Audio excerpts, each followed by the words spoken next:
First, I want to thank Sean from Straus, and then we have Dennis and Laura McCarter. Dennis is a cellar worker, winemaker for Vinifiy Wine Services, and then Laura is a software engineer at Keysight Technologies. I really appreciate all of you being here and sharing your experiences.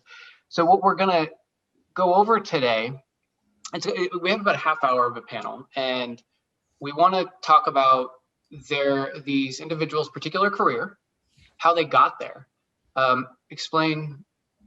Oh, the spotlight's on me. Great. It's all on you, Brandon. Well, once I'm done talking, it's all about the panelists. No, I will put the spotlight on. Okay. And then I was hoping, we can focus a good amount of time on how their particular careers in those companies will utilize sensors, so that the teachers in this room can understand kind of how you take this small Arduino board and how that scales up to the real world. And I think that's a really important skill for the students to learn too, so that they can sort of start connecting the dots and understanding the why behind what they're learning. And then we also thought it would be really important to discuss what the future of careers look like in general, because COVID is changing that for a lot of industries. It's going to look a little bit different for, say, Straus Family Creamery, as it will Keysight Technologies, based on the types of jobs that are there. But I thought this would be a good opportunity to hear from each of them around what they see the future of careers looking like after COVID, because even when we think we're going back to normal, it's not going to be the same normal we're used to. So what I was hoping to do is that we can go one by one through each panelist and have them take 1 minute just to provide a real brief summary of how you got to where you are today, including your education path and your career path. Sean, do you mind if we start with you? Yep, that's fine. My name's Sean O'Brien. I work as the automation manager right now with spotlights on me. Straus Family Creamery. So I just started there in July, coming from food manufacturing with Wallaby yogurts and some quick stops at some other dairy. So I'm in food manufacturing. It's dairy is kind of my specialty right now. How I got here, so I graduated high school in the early 2000s and just worked for a while. Finally went back to school around 2009. And even going back to school, had transferred to Davis, had some dropouts, ended up during the recession getting a job with Wallaby as a processor on their lines. They helped me get back in school. I studied economics, so I wasn't necessarily in automation or any of that stuff, but learning on the job is kind of how I problem solving and troubleshooting is how I got into a career with our engineering team. And from there, just kind of learned the background of the programming of our automation systems. And then through that, worked with maintenance on how the sensors actually work and function and stuff. So it really just started as a temp job and has turned into a career. So. Are you a Sonoma County native? I am. I grew up in briefly in Santa Rosa and then moved to Cloverdale. So started in Bennett Valley Village School, went up to Cloverdale, finished there, and then came back to the Santa Rosa Junior College and then transferred to Davis. Great. I'm just going to go in order on my screen. Dennis, do you mind sharing your experience and how you got to where you are? Sure. So how I got at Vinifiy was, how I got into the wine industry, I guess I should say, is I ended up joining a wine club in local in Santa Rosa, and the perk was you got to help with harvest and help with all the process, even to bottling. And eventually I was like, hey, I can do this myself. So I started making wine at home and started from doing 5 gallons, moving up to barrels. And I was doing insurance at the time and sold my agency and pursued my passion for winemaking. So I did a harvest internship at Vinifiy, got hired full-time, and so now full-time solo worker, going back to school for at a junior college for enology. And let's see, I'm born and raised in Santa Rosa, so I grew up in Roseland. Graduated from LCL, and prior to working in insurance, I actually was going to junior college for culinary arts. Never ended up using it, but my wife enjoys my cooking. But and you're using it. Yeah. I think you're putting it to good use. How about you, Laura? Okay. Okay. So I'm starting young, but I promise I'll be quick. So when I was little, we lived in Silicon Valley. My parents had tech jobs. And so in my kindergarten class, we had a programming class where we programmed a turtle to go through the maze. And then we moved up here. They quit their tech jobs. They bought restaurants, and we moved to Santa Rosa. And so I went to Montgomery. I took programming classes there, and I loved it. So I knew that's what I wanted to do. And then I got probably the cheapest degree you can possibly get. I stayed at home. I went to SRJC. I got the Doyle Scholarship. Paid for 2 years at JC. Then I went to Sonoma State, 2 more years. I got a computer science degree. And then I thought I was probably going to have to move back to Silicon Valley to get, a software engineering job. So I applied a bunch of jobs on there. And then the one I really wanted was Agilent. Now it's Keysight. So I applied there. And then when they called back, I was so happy, went and interviewed, got the job. And then I spent 7 years as a software engineer, about 4 years as a project lead. And then for the last 4 years, I've been an engineering manager. Okay. Then I guess I introduced you with the wrong title. I apologize. That's okay. I like to think of myself, I'm still an engineer. Like sometimes my team's like, no, you're a manager. I'm like, no, engineer. So I'm a fellow Montgomery High School alum as well. Go Vikings. Yes, exactly. Now, you know what? I'm going to have us actually go backwards now, starting with you, Laura, if you don't mind, because what I want to know is how you yourself use sensors in your job, and then if you want to talk a little bit more broadly about the company and how the company uses sensors and maybe some other areas, you're welcome to as well. And then I also have some pictures that each of the panelists sent to me, just to kind of give a little bit of a display of what those sensors look like. So I'll have you start, Laura, and then when you want me to pull those sensors up and talk about those, just let me know and I'll share my screen. Okay, would it be okay if I talked a little bit about my job first, because then the sensor part will make more sense? Yes, sorry, Okay. that's perfect, thank you. So Keysight Technologies is a test and measurement company. So we make products that help our customers make measurements, right? So there's some electronics company, they're designing a phone or some kind of product. They have to buy our stuff in order to test it and design it. So what my team does is we launch new products. So we're not designing it, but we're doing everything it takes to make it manufacturable. So that includes calibrating it, testing it on the production line, coming up with the data sheet, that type of thing. So Did everybody else lose her, or is that just me? I lost her. Okay. Yeah, me too. I'm wondering if, just for time's sake, if Sean, if you want to actually answer this question, and then we can go back to them when they get back on. Yeah, I can. Yeah, go ahead, Sean. Okay. So I'll just start the same way she did. Perfect. How sensors are used. So we make just dairy products. We receive milk from farms and then we'll process it. But I've worked in other food industries too, but it's the different products need to, everything's based on flow, volume, and pressure in a manufacturing plant for the most part. So Brandon, if you want to pull up some of the images, but basically what this new plant we're going to is actually like probably one of the most automated plants I've walked into. So everything we do from as we bring milk in to the plant is based purely on flow. As we send it to be pasteurized or homogenized, works on flow, along with they have sensors, turbidity sensors that will actually detect how many solids are in a fluid, so you know whether you're running water through your pipes or milk fluid. This is one of the big ones because a new, so this is a UV sensor and sterilization unit.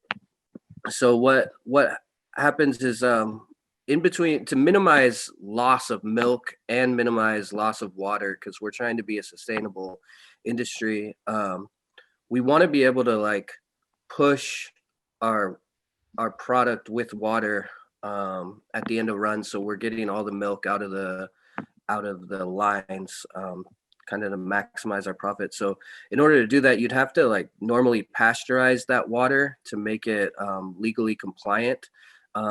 In this case, so that uses a lot of energy, heat, all that stuff. So a lot of industries are going to these UV sensors. What it will do is just water will run through there. It'll sense how much flow is going through there and hit it with UV, a UV lamp to sterilize it. And then I think I sent a couple more. Yeah, pictures. I've got these two more slides. Yeah, so we can go. This one's perfect. So what you're looking at there, so we have a whole set of pumps. So this is another way to kind of minimize water loss throughout the plant. All of our water kind of is an inline system that will actually recirculate water that's run through lines that aren't touching product, basically. So so these these are flow meters. They're magnetic flow meters. So what it does is it shoots a voltage through there as water's flowing, and whatever the resistance it gets back is kind of a standard calibration, which is actually something that probably a company like Keysight would be involved in the calibration of those. We use them because once they're calibrated, whatever that electronic pulse we get back determines the flow through there. So we can get a total gallons and a flow per minute. So a lot of these pumps will be running like 60 gallons per minute. It will also totalize that. So we'll know how much water we've run through there during a day. So do you want to specifically talk about like, as well as like the sensors and what the sensors are reading and how important that is? Yeah. So in this case, this sensor is reading an electronic magnetic pulse through there. So like I said, it'll shoot a voltage through there, and then the magnetic resistance across it will come back and tell it that product is actually flowing. And then I'm not a complete expert on how they are calibrated, but I know that we tell these companies to calibrate them based on our specific product and line size. Okay. I'm going to move to the next picture. Yep. And it looks like we have Dennis and Laura back. Welcome back. We moved on to Sean just while you guys are reconnecting, and then we'll get back to you. Okay. And then this particular one is a pressure sensor. So we also, it's a, it works on, so on the inside is a very kind of delicate pad that will determine the pressure against it in PSI. And we use it to read just how much internal pressure is in the line. And then we can use it to adjust our pump speeds to make sure that that system doesn't go too high or too low, because certain pumps need pressure behind them in order to run, and if you could damage equipment by not having the pressure correct. So those are a lot of the sensors. We also use level sensors that are also a conductive unit that will read the conductivity of the fluid around it and then help determine how high a product is in a vessel. I didn't get any pictures of that, but that will, in some of our tanks, will tell us a percentage of how full our tank is, so that we know whether or not we have product to send through there. So. And the shots of the screen on the right-hand side here. So yeah, and so it's hard to see on mine, but in the so in the one above with the yellow pumps, right next to it, there's two little number panels, and those represent what the readings back from the pressure sensors are. So and the flow meters. So they will actually just send a signal back 4 to 20 milliamps, and then there's a PLC, a program inside a network that's interpreting those results, and those are all scaled by us programmers. So we'll get a electronic reading, and we'll have to interpret that into determining how much pressure is actually there. Now, like I said, most of them are calibrated from the factory to us, but there are some fine tuning adjustments. So you have to understand what line size and vessel size you're working with to understand how to scale it properly, so that that signal you're getting is actually being interpreted to mean the correct gallons per minute or the correct level or pressure in the line. Great. Wow. Now, question about, do you guys, you'd mentioned that you purchased this equipment, and I assume that's the case for most of it. Do you have on-site engineers that kind of build some equipment, or at least maybe add on to it? We do. So right now we're in the process. Straus is building a plant in Runner Park, a new facility. It was all designed by a group of engineers that go through all of this stuff. And they're actually the ones, yeah, exactly, building it. They're modeling the equipment using previous experience and data models to determine whether a pump has enough flow or enough power to put enough flow through the whole system. If you need booster pumps, if you need additional sensors. So all those things are done using engineers. And then on site, we'll have usually maintenance and an automation engineer to kind of help. It's crazy how many different, keep everything maintained and working properly. Yeah. It's kind of a mind-boggling to think how much goes into that and how many different jobs, right, all combined to make this work. Yeah. Thank you, Sean. Laura, I'm hoping that we can go back to you and pick up where we left off. Sure. Sounds good. I have this up here, but feel free to. I'll leave this up, and then you can get to it when you want to, and if you want to start. Yeah, that's perfect. So what I was about to say when we lost Wi-Fi was that, so when our product is going down the production line, we would use power sensors to calibrate our product. So our product's a signal generator. It puts out a signal. Let's say that we tell it, we want a signal at, say, 10 dBm. So dBm is decibels per milliwatt. It's just an easy way for us to talk about power. That's easier than talking about it in watts. Anyway, so let's say that we tell our product, put out a signal at 10 dBm, and then we measure it, and let's say it's low by like 0.2 dBm. Well, then we would write in like a calibration table, at this power and frequency, put out an extra 0.2 dBm, so that when we ask for 10, it gives us 10. So that's just a really simple example. So Keysight uses this, the power meter, the instrument on the left, and then the instruments on the right are all sensors. So we have all different types of sensors for low power, low frequency, high frequency. We even came out with some new ones that'll go from DC all the way to 110 gigahertz. So just depending on what you're measuring, you want to use a different type of power sensor. These are thermocoupled power sensors. So it uses the property of having two different metals in series, and you can measure, the temperature is related to the RF power.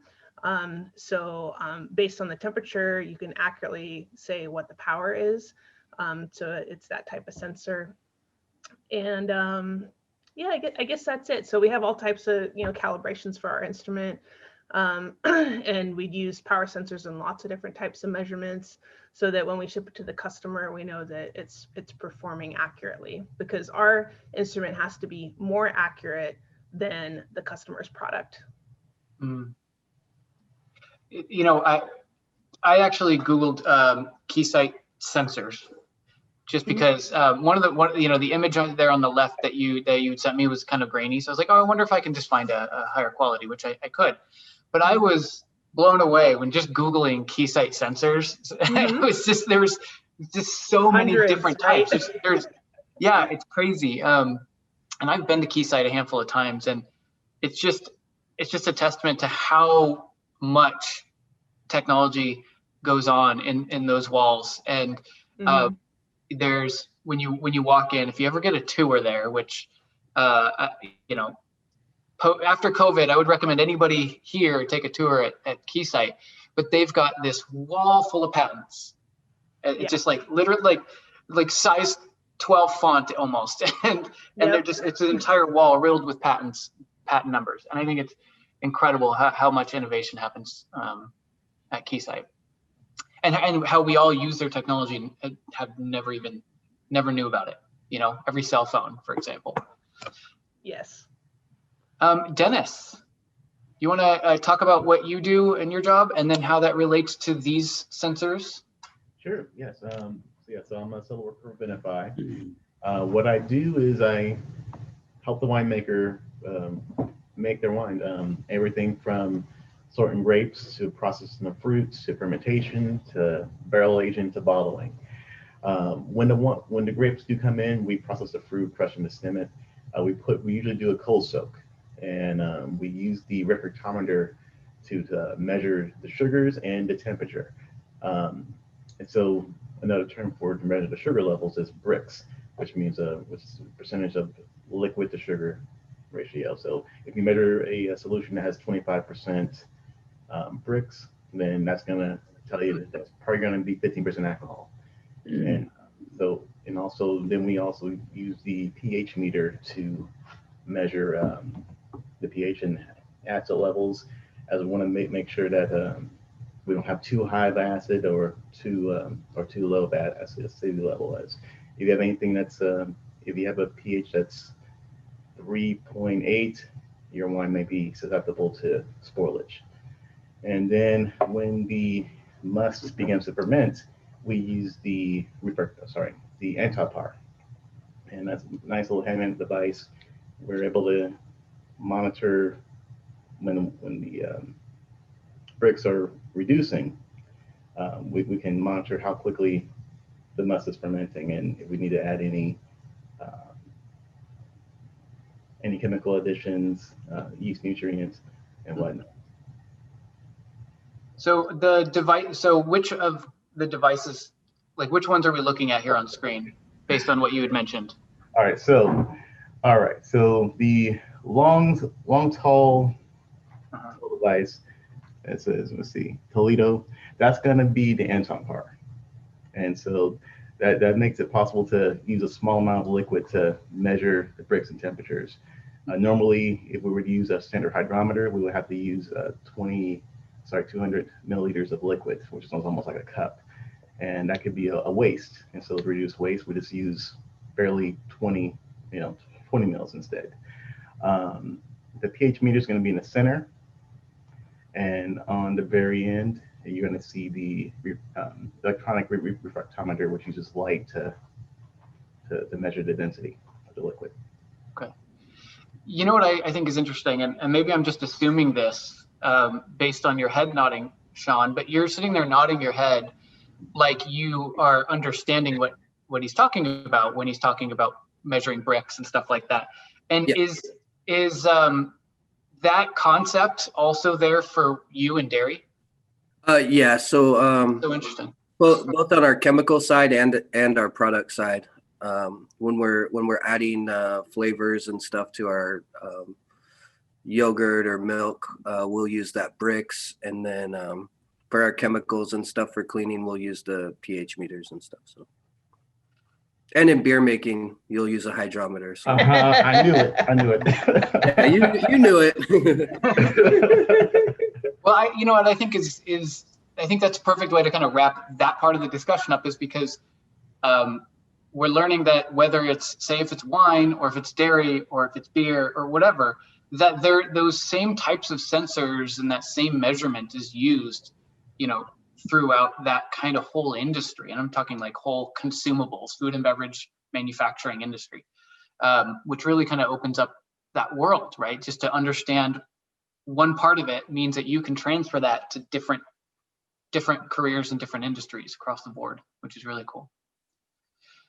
I know we're running a little bit short on time, so I'm hoping that maybe I can get the head nod that we can go a little over, Laura. Okay, cool, thank you. So because I wanted to spend a couple minutes each hearing from you about what you think the future of the careers are going to look like at your particular company and within that particular industry. And let's see, Dennis, I haven't started with you yet. So do you mind if I start with you around the wine industry? What do you think that the future of careers are going to look like? Is it going to be different after COVID, or is it going to basically kind of go back to the same? I think it may hopefully go back to normal after COVID, but production is going to be very low this year, as we had 2 fires during harvest season.